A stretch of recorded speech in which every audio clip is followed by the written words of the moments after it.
Salutations! Ça fait un bail, dis donc! Alors oui, j'ai enfin un peu l'opportunité de reprendre les vidéos et je suis assez contente. Aujourd'hui, ça va être un unboxing chaussures, un unboxing chaussures, plus pourquoi j'ai disparu des ondes, plus quel est l'avenir de la chaîne. Donc on va commencer tout de suite avec l'unboxing du premier produit qui se trouve ici, dans cette boîte. Et tu verras, c'est très bien emballé. Les chaussures sont chacune dans leur pochon. Donc il s'agit tout simplement d'une paire de bottines en motif tartan. Je t'ai mis des close-up pour que tu puisses mieux voir. Cette paire m'a coûté 25 € sur Vinted. J'avais très envie d'une paire de bottines tartan comme ceci parce que c'est ma grande lubie du moment, c'est le tartan rouge évidemment. Je trouve ça très joli, très classe, je trouve que ça va avec tout. Et si tu n'as toujours pas compris que le rouge et le noir étaient mon duo de couleurs fétiches, je ne peux absolument plus rien faire pour toi. Sur le site de Vinted, cette paire de chaussures a été marquée comme étant utilisée, alors je ne sais pas si la personne s'en est servie. À mon avis, elle a dû les recevoir, les essayer, genre faire 10 pas dans sa maison et les remettre dans la boîte. Parce qu'honnêtement, elles sont en parfait état, elles n'ont absolument rien. C'est une taille 37 parce que la dame expliquait qu'elle taillait très grand et effectivement j'ai une semelle et elle continue de tailler grand. Elles sont assez jolies, elles ont des petits clous à l'arrière. Hop. Elles ont une fermeture éclair, elles ont un laçage. Des boucles sur le côté, vraiment je les trouve très jolies et la seule chose que j'ai fait quand je les ai reçues, parce que ça fait déjà une paye que je dois faire cette vidéo, elles avaient des lacets rouges mais j'aimais pas du tout donc j'ai piqué des lacets à mon mari, là genre 15-16 lacets, paires de lacets. Et je trouve qu'elles sont beaucoup plus jolies comme ça, mais je trouve quand même qu'elles ont du charme et je trouve qu'avec des éléments tartan en haut, je trouve que ça s'accorde assez bien. Je suis très contente de mon achat, elles sont vraiment dans un parfait état. Maintenant, je vais te parler de la deuxième paire de chaussures qui, à mon sens, est un fail et je pense que je me suis un petit peu fait arnaquer par la personne. Il faut savoir que ça fait très longtemps que je cherche des Molly Glitter de chez Doc Martens parce que je trouve que ce sont des chaussures qui sont absolument magnifiques, qui vont avec tout et dans une tenue simple, je trouve que ça donne un petit twist. Et j'avais trouvé cette paire à ma taille, donc du 38. Et c'est vrai que la personne avait mise comme étant dans un bon état, enfin dans un très bon état. Sauf qu'en fait, quand je l'ai reçue, j'ai très vite déchanté. Donc je vais te montrer la paire de chaussures. Voilà, donc c'est comme ceci, c'est ce modèle-là. Donc, comme quoi la personne avait marqué sur le site qu'elles étaient dans un très bon état et je ne suis juste pas d'accord avec la description. En fait, ces chaussures, je t'ai fait des close-up pour te montrer parce que c'est difficile comme ça à voir avec la caméra, surtout celle-ci qui ne fait pas d'autofocus. Elle a vraiment des traces d'usure. C'est vraiment la paire de chaussures que je n'aurais jamais mise en étant en très bon état. La personne m'avouait elle-même qu'elle l'avait beaucoup porté la paire de chaussures et ça se voit, genre ces chaussures sont dans un état où même mes Vonda que j'ai depuis 3 ans ont l'air d'être en meilleur état et pourtant elles ont des griffures à l'avant mais elles restent dans un état correct. Ici ce sont des chaussures qui ne sont pas dans un état correct, elles sont dans un état satisfaisant. Il faut savoir que je les ai payées 160 € et j'ai négocié le prix de 10 € parce que sur les photos elles avaient l'air mieux. Oui, il y avait quelques endroits où il y avait de l'usure et je m'étais dit c'est pas grave, je vais mettre un petit coup d'acrylique noir et ça ne se verra pas. Sauf qu'en fait, il y a des endroits où les paillettes sont mates, donc ça veut dire que ces chaussures ont été beaucoup portées. Je veux dire, niveau semelle, cuir, etc., il n'y a pas de souci, elles sont en très bon état. À ce niveau-là, je veux dire, elles sont dans un très bon état. Mais je suis déçue, parce que c'est le terme de vraiment la qualité de ces chaussures. Et le fail réel, c'est que j'ai attendu pendant des lustres qu'il y ait une putain de taille 38 qui soit disponible. Ces chaussures sont trop grandes pour moi, mais quand je dis trop grandes, c'est même avec une semelle, elles sont beaucoup trop grandes d'au moins une taille. Donc je pense que je vais essayer quand même de les revendre sur Vinted. Maintenant je ne les revendrai pas à 160 € parce que j'estime que des chaussures qui ont été extrêmement portées ne sont pas dans un très bon état. Je les mettrai dans un état satisfaisant. Je ferai une description, je vais dire la plus correcte et la plus honnête possible. Et je les revendrai peut-être, allez quoi, 50-55 € parce que moi je trouve que c'est le prix qu'elles valent.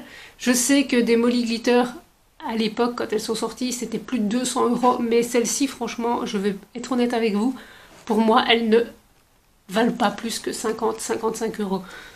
Donc ma quête n'est pas terminée, je vais pouvoir recommencer à chercher sur Vinted et surtout ce coup-ci je vais les prendre en 36. Et le truc qui me fait vraiment râler, c'est que j'avais enfin pas en 36, en 37, c'est que j'avais vu une paire en 37, genre la personne la vendait je crois 110 € et elle était en 3 fois meilleur état que celle-ci. Donc voilà, ça arrive, ce sont des déconvenus qu'on a aussi sur Vinted. Je ne pense pas que la personne ait sciemment voulu m'arnaquer, je pense qu'elle ne s'est vraiment pas rendu compte de l'état dans lequel étaient ses chaussures. Peut-être qu'elle s'est dit aussi que j'étais une petite novice qui avait jamais eu de paire de docks de sa vie, mais ce ne sont pas mes premières docks et je sais très bien comment elles vieillissent. Maintenant, peut-être que le fait qu'elles soient en glitter comme ça, vieillit peut-être moins bien que les Vonda, ça je n'en sais rien. Je ne suis pas experte S-Pompe glitter. Mais voilà, ma quête n'est pas terminée.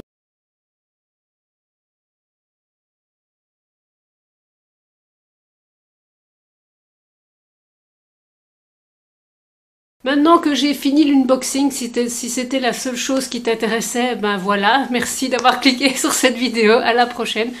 On va aborder un petit peu le pourquoi du comment j'ai disparu depuis, je sais pas moi, 4 mois, 5 mois. Je sais que ma dernière vidéo date du 25 décembre, puisque c'était un tag de Noël. Et en fait, pour être tout à fait être honnête avec toi, bon, je finis généralement toutes les années sur les rotules. Mais là, c'était vraiment fatigant, c'était vraiment compliqué. 2020, je crois, qu'a été une année difficile pour tout le monde. Moi, honnêtement, ça fait partie des années les plus pourries de ma vie. Et pourtant, je vais avoir seulement 34 ans ici cette année. Donc voilà, on va me dire que tu as encore beaucoup d'années à vivre. Oui, je sais, mais au niveau professionnel et au niveau privé, ça a vraiment été une année compliquée pour moi à gérer. Il faut savoir qu'en mars de l'année passée, mon grand-père est décédé. Alors, il n'est pas décédé du Covid. Il est décédé d'un inflammissement général lié au fait qu'il devait tout le temps s'occuper de ma grand-mère. Je vais en venir du comment, du pourquoi. Et aussi parce que mon grand-père avait un cancer et lui était obnubilé par son cancer de la prostate, mais en fait son cancer avait commencé à faire des petits. Donc c'était en train de devenir un cancer généralisé, donc il avait un nodule au poumon, etc. Donc mon grand-père était... il était vraiment au bout du rouleau. Ce mois de mars-là, il aurait dû voir son oncologue pour voir s'il y a moyen de faire une chimio. Et en fait, il n'a jamais passé le mois de mars. Il est vraiment décédé, vraiment au début du mois de mars. Pour les Belges qui me regardent, c'est le fameux samedi, parce qu'il est décédé un samedi, dans la matinée, où on avait interdit les visites dans les hôpitaux. Et moi, j'allais arriver comme une conne pour aller le voir, parce que normalement, je devais y aller. Et ça a été très compliqué par la suite, parce que ma grand-mère, qui a la démence à corps de Lévy, donc c'est la deuxième maladie la plus répandue après Alzheimer, et pourtant, j'ai l'impression que c'est une maladie qui est complètement en sourdine, qui reprend en fait...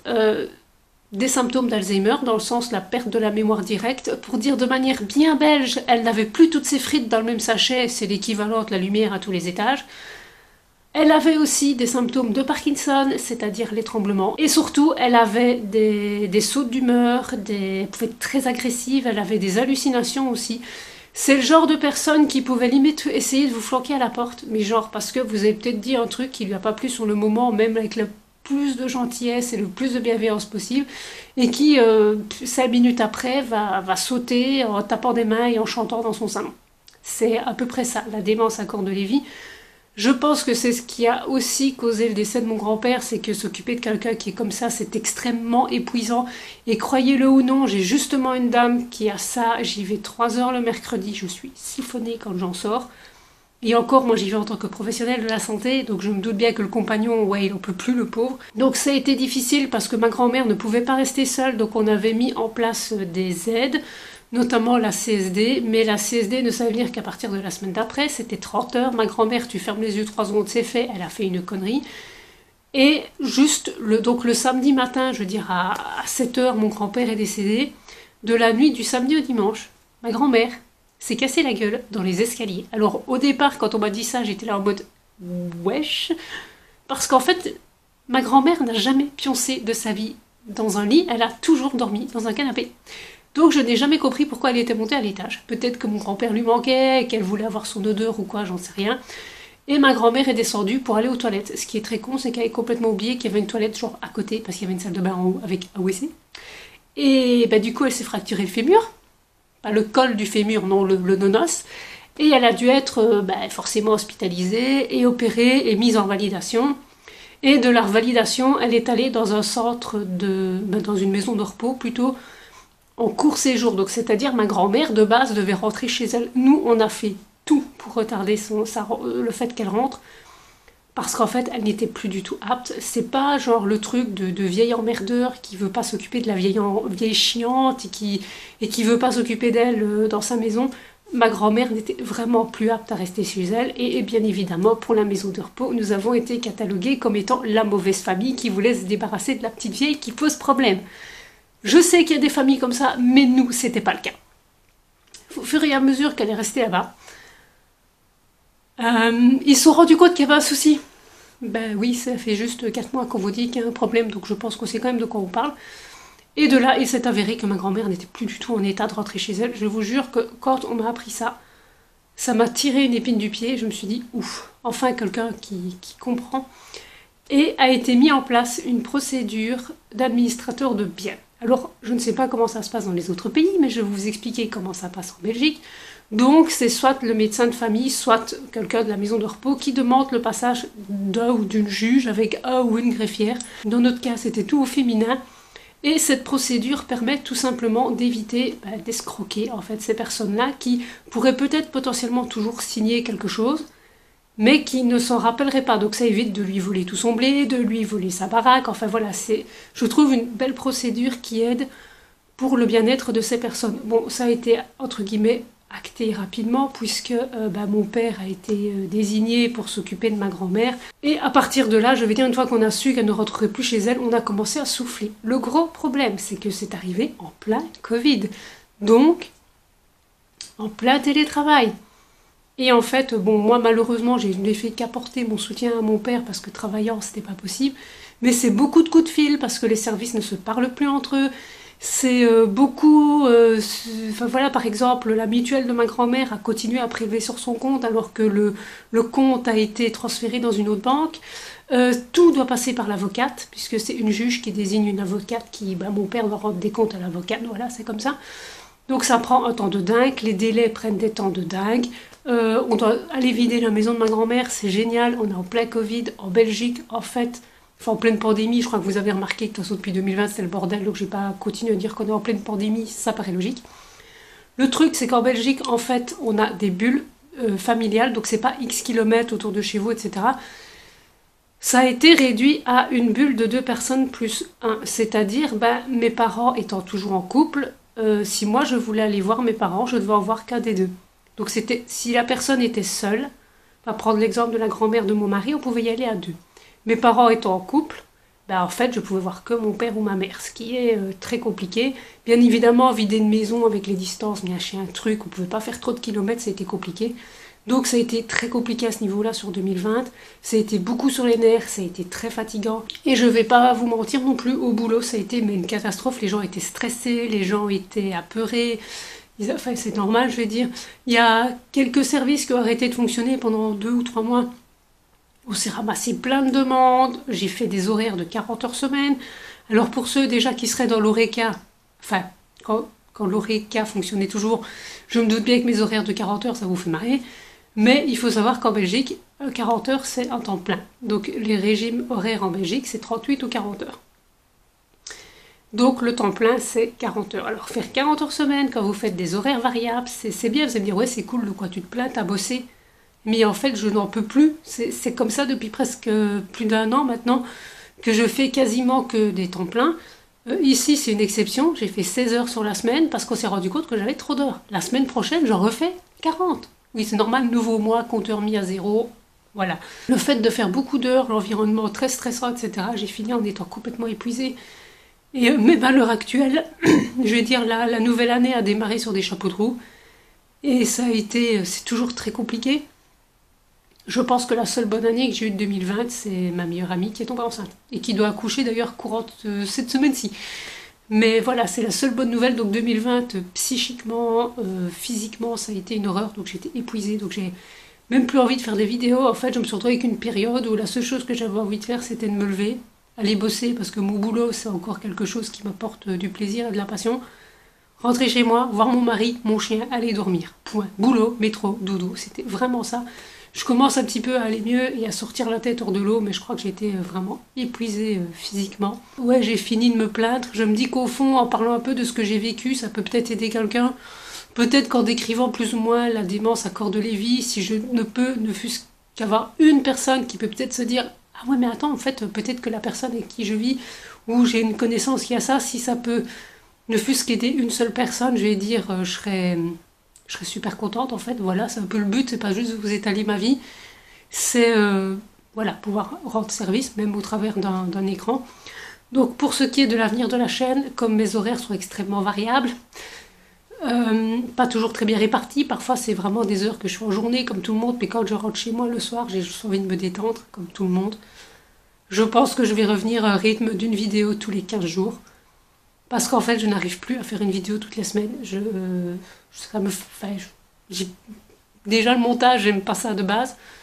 Mais là, si je veux pouvoir arriver à passer un peu du temps avec mes proches et me reposer, parce que je pense que c'est vraiment le plus important pour le moment, ce sera une vidéo tous les 15 jours jusqu'à ce que je puisse un petit peu souffler. J'espère que cette petite vidéo unboxing / racontage de live t'aura plu. Voilà, je sais que ça fait beaucoup de blabla pour se plaindre entre guillemets de ce que j'ai vécu. Je sais que j'ai de la chance, moi, d'avoir pu continuer à travailler, et mon mari aussi, parce que tout simplement dans le service d'aide aux personnes, et on a toujours besoin de quelqu'un, et faire ça au travers d'un écran, ça ne fonctionnera pas, donc pas de télétravail possible pour moi. Et mon mari est ouvrier, donc il n'y a pas de possibilité pour lui non plus de pouvoir travailler au travers d'un écran. Moi, je me vais bien à se dire « Ah, Madame Auguste, allez un peu plus à droite. Oh non, vous êtes tombée, zut alors, je ne peux pas vous ramasser, je suis trop loin. » Ou je vois bien mon mari essayer de faire de la télépathie pour mettre ses rouleaux sur sa machine, c'est pas possible, quoi. Donc le télétravail n'est pas forcément faisable pour tout le monde. J'ai un chat dans la gorge. En plus, pour faire bien, j'ai une crapulosite. Bref, sur ce, moi je te dis à la prochaine. Je vais tourner la vidéo suivante, comme ça, c'est fait. Je te souhaite quand même de passer un bon week-end. Je te dis à la prochaine. Salut!